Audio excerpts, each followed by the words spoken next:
Assalamu alaikum and welcome to our YouTube channel. My name is Azim Qasim and I am founder and CEO of Edify Group of Companies. At Edify Group of Companies, we provide information regarding study abroad, immigration and career counseling. आज की video बहुत ही ज़्यादा important है क्योंकि Australia is now going to change their migration system once again. और इस नए system के अंदर बहुत सारी चेंजिंग्स आने लगी हैं, ख़ास तौर पे स्टूडेंट वीज़ाज़ को लेके, टीआर को लेके, पीआर को लेके।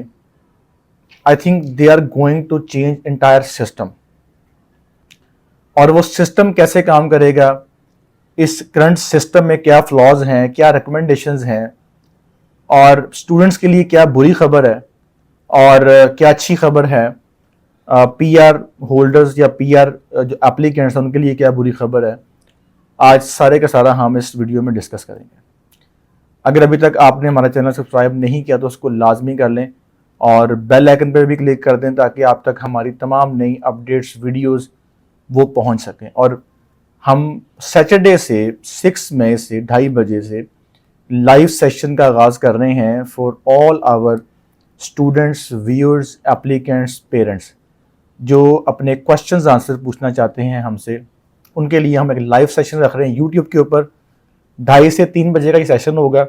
उसमें आप हमसे अपने तमाम क्वेश्चंस पूछ सकते हैं, लाइव आके अपनी असेसमेंट करवा सकते हैं। आपका केस किसी के पास भी चल रहा है पूरे पाकिस्तान में, या अगर आप खुद भी प्रोसेस कर रहे हैं, किसी एजेंट के पास चल रहा है, तो भी आप वहां पर आके अपने क्वेश्चंस का आंसर ले सकते हैं।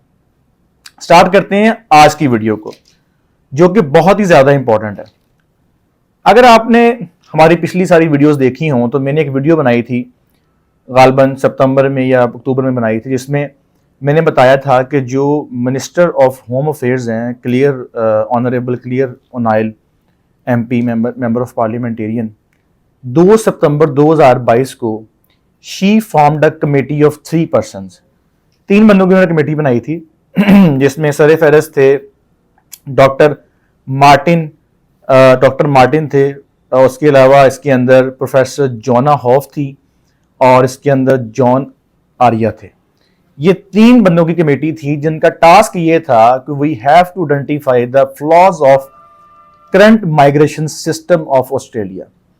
ऑस्ट्रेलिया चूंकि कोविड के बाद से जैसे ही वो वापस आया है, सडनली दे स्टार्ट थिंकिंग कि हमारा जो माइग्रेशन सिस्टम है वो इतना अच्छा नहीं है and we are losing the talent from the world.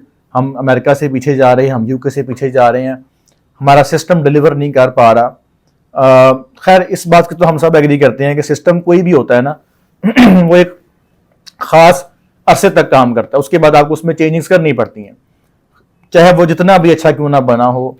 Unfortunately हमारे पाकिस्तान में तो ऐसा नहीं होता। यहाँ पे एक सिस्टम बन जाए तो वो सारी ज़िंदगी चलता है, चाहे उससे कितना भी नुकसान हो रहा हो।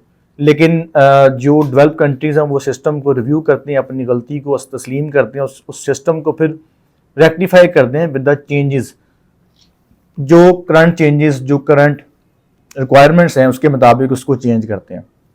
इसी तरह on the request of clear, ये जो हमारी जो एमपी हैं, जो होम मिनिस्टर की जो है ना क्लियर ओनाइल, उनकी रिक्वेस्ट के ऊपर जो 3 मेंबर कमेटी थी उन्होंने काफ़ी हद तक सिस्टम को रिव्यू किया और उन्होंने फिर अपनी जो है ना वो रिकमेंडेशंस दी। उन्होंने एक रिपोर्ट पब्लिश की, वो रिपोर्ट आप ऑनलाइन भी चेक कर सकते हैं। खैर, मैं उसको आपको इस वीडियो के बाद आपको ज़रूरत नहीं पड़ेगी, मैं उस रिपोर्ट को तमाम जो उसकी डिटेल्स हैं आप तक लाजमी पेश करूँगा और मैं बताऊँगा कि मेरी अपनी इसमें क्या राय है। अच्छा, सबसे पहले बात करते हैं जो स्टेटमेंट की ओपनिंग है, वो बड़ी आप कह लें कि अलार्मिंग है, सही है, ख़ास तौर पर हमारे प्रोस्पेक्टिव स्टूडेंट्स के लिए। और वो करने क्या लगे हैं, उनकी स्टेटमेंट का स्टार्ट चेक करें आप। Australia's migration program is not fit for the purpose. उसने एक लाइन के अंदर जो है ना वो पूरे सिस्टम के पकड़ के धज्जियां उखेड़ दी हैं कि जो सिस्टम है हमारा वो अपना पर्पस फुलफिल नहीं कर पा रहा। The objectives of the programme are unclear and successive governments and policy makers have responded to the challenges through piecemeal reforms which have not address fundamental underlying issues. वो कह रही है कि ये सिस्टम जो है ना इससे हमें अपने ऑब्जेक्टिव जो है ना करंट मकासद पूरे होते नजर नहीं आ रहे। उस सिस्टम में फ्लॉज हैं। क्या फ्लॉज हैं उसको भी आगे बढ़ते हैं। अच्छा, अब वो कहते हैं कि Australia now has a migration program that fails to attract the most highly qualified skilled migrants and fails to enable to business to efficiently access workers. At the same time, there is clear evidence of systematic exploitation that the risk of an emerging permanent temporary underclass. Cumulatively, these factors erode public confidence. अच्छा, वो क्या कह रही है? वो कह रही है कि हमारा सिस्टम जो है ना इस हद तक बैठ चुका है कि हम जो है ना वो स्किल्ड जो माइग्रेंट्स हैं उनको अट्रैक्ट नहीं कर पा रहे, और जो बिजनेस हम ऑस्ट्रेलिया में लाना चाह रहे हैं वो एफिशिएंटली जो है ना वर्कर्स तक उसको एक्सेस नहीं मिल पा रही। ये पहले मैंने बता चुका हूं कि जो उनका बिजनेस इमिग्रेशन है उसमें वो काफी प्रॉब्लम जिसको वो आइडेंटिफाई कर चुके हैं। अच्छा, अब वो कह रही है if you want to apply in any university in any country, Canada, USA, UK, Sweden, Malaysia, just simply log into edifed.pk/apply and you will get a simple information form, application form है, उसको आपने fill out करना। There is no application fee. आप जैसे ही form submit करेंगे we will receive your inquiry and within 48 hours you will be assigned by a counsellor, और फिर उस काउंसलर से आप बात करके अपनी असेसमेंट करवा सकते हैं, उनसे आप इंफॉर्मेशन ले सकते हैं। And we now have a designated portal system for all students. अगर आप किसी भी कंट्री में बैठ के, किसी भी शहर में बैठ के पाकिस्तान के अपना प्रोसेस स्टार्ट करवाते हैं, you will be assigned by a student portal, जहां पर आप अपनी एप्लीकेशन को ट्रैक कर सकते हैं, जहां पर आप अपना स्टेटस ट्रैक कर सकते हैं। कि देयर इज अ चांस कि सिस्टम एक्सप्लॉयटेशन तो हो ही रही है, ये तो सब जानते हैं इस चीज को। The risk of an emerging permanent temporary under class, के जैसा कि आपको पता है कि ऑस्ट्रेलिया के अंदर बहुत सारे ऐसे बच्चे हैं जो काफी अर्सा से टीआर के ऊपर जो है ना सर्वाइव कर रहे हैं, उनको पीआर पे कन्वर्ट नहीं हो पा रहे। वो कह रही है कि सिस्टम इस तरह का डेवलप हो चुका है कि हमारे पास एक परमानेंट टेम्परेरी क्लास बनने लगी है, यानी कि ऐसी एक क्लास बनेगी, 2 लाख बच्चे हों, 2 लाख हों, 5 लाख हों, जो जिनको ऑस्ट्रेलिया में रखना हमारी मजबूरी बन जाएगी, लेकिन वो टीआर पे होंगे। तो जो टीआर पे होंगे ऑब्वियसली वो टैक्स भी इवेजन करेंगे, फिर उसकी 100 प्रॉब्लम्स हैं गवर्नमेंट ऑफ ऑस्ट्रेलिया के लिए। अच्छा, उसके बाद वो कहती, अच्छा जो पैनल था 3 बंदों का, इन्होंने जो मेन जो रिकमेंडेशंस जो फ्लॉज निकालने हैं उसमें से जो पहला फ्लॉ है वो ये है, the impact of migration settings on the quality of Australian education, कि जो ऑस्ट्रेलियन की एजुकेशन है, जो सेक्टर है हायर एजुकेशन का, जो माइग्रेशन सिस्टम है इसका उस पर बहुत ज्यादा इम्पैक्ट हो रहा है, जिसकी वजह से जो हमारा जो एजुकेशन सिस्टम है वो डिस्टर्ब हो रहा है, उसको नुकसान पहुंच रहा है। अच्छा, उसके बाद वो कहता है जी, ये पैनल कहता है the extent to which migration settings contribute to international graduates not reaching their potential in the labor market, कि ये जो सिस्टम जिस हद तक सपोर्ट कर रहा है ना एजुकेशन सिस्टम को, जो स्टडी इन ऑस्ट्रेलिया का जो सिस्टम है, ये सिस्टम उसको इस हद तक सपोर्ट नहीं कर पा रहा कि वो पोटेंशियल जो लेबर हमें चाहिए वो हम ले सकें वहां से। सिस्टम फेल हो चुका है जो करंट माइग्रेशन सिस्टम है। Too many foreigner students being allowed to stay long term on a temporary basis, this is the most alarming thing. जो बच्चे कहते हैं कि ऑस्ट्रेलिया में हम वीजे के बाद दूसरा वीजा, तीसरा visa, bridging, second bridging, third bridging, 491, 490, सही है, हम कंटिन्यूसली जो है ना अपना वीजा स्विच करते रहेंगे और वहाँ पे हम 9 साल, 10 साल, 6 साल गुजार लेंगे। वो कहती हैं जी कि too many foreigner students are being allowed to stay in the Australia on temporary basis, जो कि सबसे खतरनाक बात है ऑस्ट्रेलिया के लिए।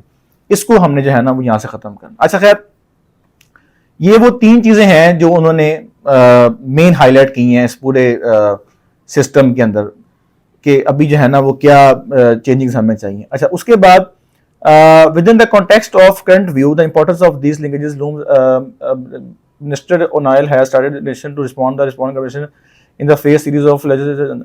अच्छा जी, उसके बाद हम बात करते हैं जी, स्पीकिंग एट 27 अप्रैल को दोबारा फिर उन्होंने एक प्रेस कॉन्फ्रेंस की और उसमें उन्होंने कहा कि instead of pretending that some students are here to study when they are actually here to work. अच्छा, फिर इसमें उन्होंने जो सबसे इंपॉर्टेंट बात की है वो ये की है कि कुछ बच्चे, बल्कि उसने कहा कुछ नहीं, stand of pretending that some students are here to study when they are actually here to work, कि काफी बच्चे ऐसे हैं जो ये प्रिटेंड करते हैं कि हम यहाँ पढ़ने आए हैं लेकिन वो एक्चुअली यहाँ पर काम करने आए हुए हैं। ये भी उन्होंने कहा कि अलार्मी का we need to look to create proper pathways, we want to ensure that high performing students with the skills we need are given chance to stay here। अच्छा, अब यहाँ पर उन्होंने कहा है कि हम सिर्फ उन बच्चों को चांस देंगे जो यहाँ पर वाकई पढ़ना चाहते हैं और उनके पास वो स्किल सेट है जो हमें चाहिए, are given the chance to stay, we propose creating simplifier, faster pathways for international students who will have special skills.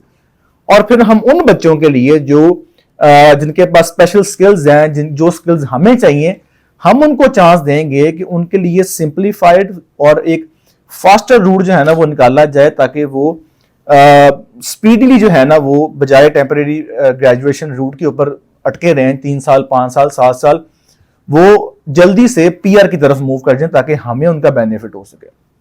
अच्छा, उसके बाद एक और अलार्मिंग बात जो वो कहती है we will look at tightening the requirements for international students studying in Australia, कि जो बच्चे ऑस्ट्रेलिया पढ़ रहे हैं हम उनके लिए स्क्रू टाइट करेंगे और जो रिक्वायरमेंट्स है वो जरा थोड़ी सी सख्त करेंगे, and ensure that students are actually here to study. और हम ये देखेंगे कि बच्चे बाकी यहाँ पढ़ने आ रहे हैं कि सिर्फ जॉब करने के लिए आ रहे हैं। जो बच्चे कहते थे जॉब जॉब जॉब जॉब, उनके लिए जो है ना एक बड़ी अलार्मिंग कंडीशन बनने वाली है। Strengthening how the international student system and migration system interact will be a substantial piece of work that we will share more information on the coming month। उन्होंने कहा कि हम इसके ऊपर मजीद आपको आने वाले महीनों में जो है ना इस पे इन्फॉर्म करेंगे। अच्छा, फिर वो कहती है कि this is not about reducing the number, हम इंटरनेशनल स्टूडेंट्स का नंबर रिड्यूस नहीं करेंगे, but I think it's inevitable when we lift standards that there might be some implication of numbers. वो कह रही है कि मुझे पता है कि जब हम इतने सैंक्शन लगाएंगे तो नंबर कॉम्प्रोमाइज होगा। जहां 5 लाख बच्चे आ रहे हैं, अब 4,50,000 आएंगे, 4,40,000 आएंगे, 4 लाख आएंगे, 1 लाख बच्चे का जो है ना वो हमें डैमेज होगा। और हम इस चीज के लिए तैयार है कि हम नंबर गिराना नहीं चाह रहे, लेकिन इट इज, वो कह रही है साथ, वो कहती है कि इट इज इनएविटेबल कि जब हम इतनी ज्यादा सैंक्शन लगाएंगे तो फिर ऑब्वियसली बच्चे भी कम होंगे, तो हम इसके लिए मेंटली तैयार है। अच्छा, वो कहती है लेकिन हमारा टारगेट ये नहीं। आगे वो कहती है that's not a target of this, the target of this project is making sure that we have the skills in our country that we need to meet national challenges. वो कह रही है हमारा नंबर जो, अब इसमें जारी बात अपोजिशन गवर्नमेंट वहां पर होती है, फिर गवर्नमेंट ह्यूमन राइट्स एक्टिविस्ट भी होते हैं, उनको भी चुप करवाने के लिए वो कहती है कि हमारा, क्योंकि एकदम से फिर वो हाइप पड़ जाती है कि ये देखें जी क्लियर ऑनाइल जो है ना बच्चों के लिए प्रेशराइज कर रही है। उन्होंने कहा हमने यहाँ नंबर कम नहीं करना, हमारा प्रोजेक्ट होगा कि जो स्किल हमें चाहिए सिर्फ हम उन बच्चों को टारगेट कर सकें ताकि अपनी जो नेशनल डिमांड है पूरी। मैं हमेशा कहता था कि जो भी कंट्री इंटरनेशनल स्टूडेंट्स को ओपन करती है, बच्चों को बुलाती है, उसका अपना मुफाद शामिल होता है उसके अंदर। अब वो क्लियर कट कह रही है कि हमने अपने नेशनल नीड्स को पूरा करना, ये हमारा अपना मुफाद है, बाकी भाड़ में जाएं, तेल लेने जाएं, हमें उससे गर्ज नहीं है, हमारी अपनी नीड पूरी होगी, दैट्स इनफ। अच्छा, फिर वो कहते हैं जी the impact that the changes will have on Australia's attractiveness to international students is impossible to gauge at the moment। उसके बाद कहते हैं this is in part of because there are elements in the reviews recommendation that may boost the economy capital। उसके बाद simple बातें economy की और providing students with more opportunities to get। अच्छा, इसमें उन्होंने कहा है कि हम, जो एक गुड न्यूज़ है कि हम बच्चों को, जो IT के बच्चे आ रहे हैं, बिजनेस के आ रहे हैं, जो बच्चे भी आ रहे हैं, हम ये कोशिश करेंगे कि उनको रेलिवेंट जॉब एक्सपीरियंस के लिए, जो कि एक बच्चों का प्रॉब्लम होता है टीआर पे जाने के बाद रेलिवेंट जॉब नहीं मिलती। If you want to apply in any university in any country, Canada, USA, UK, Sweden, Malaysia, just simply log into edifed.pk/apply and you will get a simple application form है, उसको आपने fill out करना। There is no application fees। आप जैसे ही form submit करेंगे we will receive your inquiry and within 48 hours you will be assigned by a counselor। और फिर उस काउंसलर से आप बात करके अपनी असेसमेंट करवा सकते हैं, उनसे आप इंफॉर्मेशन ले सकते हैं। And we now have a designated portal system for all students। अगर आप किसी भी कंट्री में बैठ के, किसी भी शहर में बैठ के पाकिस्तान के अपना प्रोसेस स्टार्ट करवाते हैं, you will be assigned by a student portal, जहां पर आप अपनी एप्लीकेशन को ट्रैक कर सकते हैं, जहां पर आप अपना स्टेटस ट्रैक कर सकते हैं। बायो वालों को, अप्लाइड साइंसेज वालों को, या कोई भी फील्ड है आपकी, जिन जिन बच्चों को प्रॉब्लम्स आती हैं कि उनको जॉब नहीं मिल पाती, उनको रेलिवेंट जॉब नहीं मिल पाती, उनके लिए वो कह रही है कि ये तीनों जो हमारा पैनल है वो कह रहे हैं कि हम उनके लिए इनिशिएटिव्स लेंगे और उनको जॉब प्रोवाइड करेंगे, ताकि वी मेक श्योर कि जो जैसे ही बच्चा अपना स्टडी पीरियड खत्म करता है वो अपने पीआर के ऊपर आ सके रेलिवेंट जॉब एक्सपीरियंस के साथ।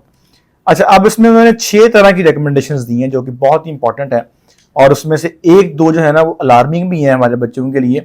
मैं 1 by 1 सारी रिव्यू करता हूँ आपके लिए। The first recommendations from the panel is that review the student visa working hours cap including whether unpaid work, integrated learning, internships and work experience are counted towards the cap. के 20 hours allow होते हैं, अब इसमें 24 hours allow हो रहे हैं बच्चों को पर वीक जॉब करने की। वो कह रही है कि इस कैप को रिव्यू करना चाहिए और उसमें जो इंटीग्रेटेड लर्निंग है जो काम स्टडी के साथ जुड़ी होती है, अनपेड वर्क है जो उसका, इंटर्नशिप्स है और जो वर्क एक्सपीरियंस है as a part of degree, उसको इसमें काउंट ना किया जाए, उसको एक सेपरेट जो है ना वो रखा जाए, उसका सेपरेट कैप बनाया जाए, जो कि एक अच्छी बात है, मैं समझता हूँ कि बच्चों के लिए फायदेमंद है। Provide a temporary genuine graduate visa automatic upon study completion, ये एक अच्छी बात है कि जैसे ही आपकी डिग्री कंप्लीट होती है तो आपको फौरन जो है ना वो ग्रेजुएट वीजा जिसको टीआर बोलते हैं वो मिल जाना चाहिए, कि बजाय आप उसकी एप्लीकेशन करें, पूरे प्रोसेस में से गुजरें, ठीक है, उसकी जरूरत ना हो। जैसे ही स्टडी खत्म हुई है आपको एक ग्रेजुएट वीजा मिल जाए। ऑब्वियसली उसका जो प्रोसेस है, एसओपीज हैं, वो तो डिफाइन करेंगे, अभी एक रिकमेंडेशन की फॉर्म में है, इसका जो प्रोसेस है अभी हमें पता नहीं है। थर्ड है align the duration of the temporary graduate visa with the time required to identify high potential graduates who will succeed on a permanent skills visa within these parameters, minimize the time former students can remain in the Australia on temporary basis। बहुत ही important part है, बहुत ही important point है। वो ये कह रही है कि जो टेम्परेरी ग्रेजुएट वीजा है उसको अलाइन किया जाए उस टाइम के साथ to identify high potential graduates who will succeed on. For instance मैं आपको बताता हूँ, या वो ये कहना चाह रही है कि ऐसे जो कह लें कि जो ग्रेजुएट्स हैं जो वहां से ऑलरेडी ग्रेजुएट हो चुके हैं, ठीक है, उन फॉर इंस्टेंस एक बच्चा ग्रेजुएट हुआ मोनाश यूनिवर्सिटी से, एक बच्चा ग्रेजुएट हुआ कर्टन यूनिवर्सिटी से, एक बच्चा ग्रेजुएट हुआ मैक्वारी यूनिवर्सिटी से। हम एक डाटा कलेक्ट करेंगे और देखेंगे कि जो वो बच्चे हैं जो हाईली क्वालिफाइड पोटेंशियल ग्रेजुएट्स हैं उनको कितना टाइम लगा स्टडी के बाद अपनी जो एक्चुअल जॉब लेके पीआर पे कन्वर्ट होने में। उनको साल लगा, 6 माह लगा, 16 महीने लगे, 2 साल लगा, 3 साल लगे, 4 साल लगे। जितना टाइम उनको लगा है ना उतना ही टाइम हम देंगे ग्रेजुएट वीजे के लिए, चाहे वो 6 माह का हो, चाहे वो साल का हो, चाहे वो 2 साल का हो। अब अगेन दिस इज अलार्मिंग। जो बच्चे खास तौर पर इंडियंस, सलूट है भाई आप लोगों को, इंडियंस जो वहाँ पर अच्छा काम करते हैं, अच्छी जॉब करते हैं, अच्छा जो पेड जॉब्स हैं, जो रेलिवेंट जॉब्स हैं वो करते हैं, वाइट कलर जॉब्स करते हैं, तो जो हमारे हाई अचीवर्स हैं पाकिस्तान के, वो ऑब्वियसली जल्दी जॉब ले लेते हैं वहां पर। तो ये एक बेंचमार्क साबित हो जाएगा उनके लिए जो जल्दी जॉब नहीं ले पाते। तो वो कह रहे हैं कि इसको अलाइन कर दें आपस में, कि दोनों का टाइम फ्रेम सेट हो और उस एक बच्चे को उतना ही टेम्परेरी ग्रेजुएट वीजा मिले जितना वो डिजर्व करता है। उसको 5 साल का, 7 साल का देने की जरूरत नहीं है टेम्परेरी ग्रेजुएट वीजा। और इससे एक और फायदा भी होगा कि जो फॉर्मर स्टूडेंट्स हैं जो ऑलरेडी वहां पढ़ चुके हैं उनका जो टीआर का टाइम है वो हम मजीद कम करें, जो कि इस वक्त मेन टारगेट मुझे नजर आ रहा है जो नई जो है ना ये सिस्टम आने वाला है। Fourth one is explore options to provide a certain and direct parameters residence pathway for a very narrowly defined group of students. Again it's a good point. वो कह रहे हैं कि हम एक ग्रुप बनाएंगे बच्चों का, प्रोफेशंस का, उसमें डिफरेंट हम डिग्रीज को ऐड करेंगे और उन बच्चों के लिए हम एक ऐसा सिस्टम बनाएंगे जो कि फास्ट ट्रैक होगा, जो कि फौरन उनको जो है ना पीआर प्रोवाइड करेगा। डॉक्टर्स हैं, इंजीनियर्स हैं, मैकेनिकल इंजीनियर्स हैं, कोई भी ऐसा वो ग्रुप डिफाइन करेंगे 5, 7, 10, 12, 20 बच्चों का, प्रोफेशंस का, जिनको वो स्ट्रीमलाइन करेंगे, उनको वो राइट आफ्टर द डिग्री उनको कोई डिफरेंट रूट देंगे ताकि उनको बार बार टीआर के चक्करों में ना पड़ना पड़े और डायरेक्टली जो है ना वो पीआर पे शिफ्ट हो जाए, क्योंकि इस वक्त उनको परमानेंट रेजिडेंट की ज्यादा जरूरत है बजाय के स्टूडेंट्स और टीआर होल्डर्स के। वो ग्रुप क्या होगा आने वाले वक्त में पता चलेगा। अच्छा जी, align English language requirements of the students और graduate visas with the skilled visa English language requirements. जो इंग्लिश की लैंग्वेज की requirement at the time of student visa application थी, वही वीजा की इंग्लिश की requirement at the time of graduate visa भी होनी चाहिए। अगर आपकी डिग्री की रिक्वायरमेंट 6.5 थी तो अब आपकी जो ग्रेजुएट वीजा उसकी भी 6.5 होनी चाहिए। अगर आपकी डिग्री की रिक्वायरमेंट 7 थी तो उसकी भी अब 7 होनी चाहिए। उसको भी आपस में अलाइन करना ताकि सिस्टम को जो है ना मजीद हम बेहतर कर सकें। अच्छा, the last point, the most haunting point for me, और आपके लिए भी काफी अलार्मिंग है, move from the genuine temporary criteria to a genuine student test. Yes, कि वो कह रहे हैं कि डॉक्यूमेंट्स के चक्करों में ना पड़े। हम जेन्युइन स्टूडेंट को कैसे टेस्ट करते हैं? जो जीटी का फार्मूला है, फाइनेंशियल लेके आओ, एसओपी लेके आओ, एक्सपीरियंस लेटर लेके आओ, ये ले आओ, वो ले आओ। वो कह रहे हैं सबको साइड पे करें, एक जेन्युइन स्टूडेंट का टेस्ट ले लिया करें आप लोग। अब ऐसी से रिकमेंडेशन जा रही है, होम अफेयर्स को जा रही है कि भैया बच्चों का टेस्ट लें, एमसीक्यूज बेस्ड भी हो सकता है, एग्जाम बेस्ड भी हो सकता है, जैसे हंगरी वैसी लेती रही है, अभी भी ले रही है।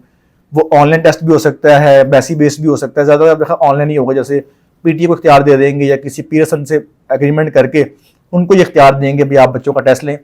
जो बच्चा वो टेस्ट पास करेगा वो उनके लिए जेन्युइन स्टूडेंट होगा।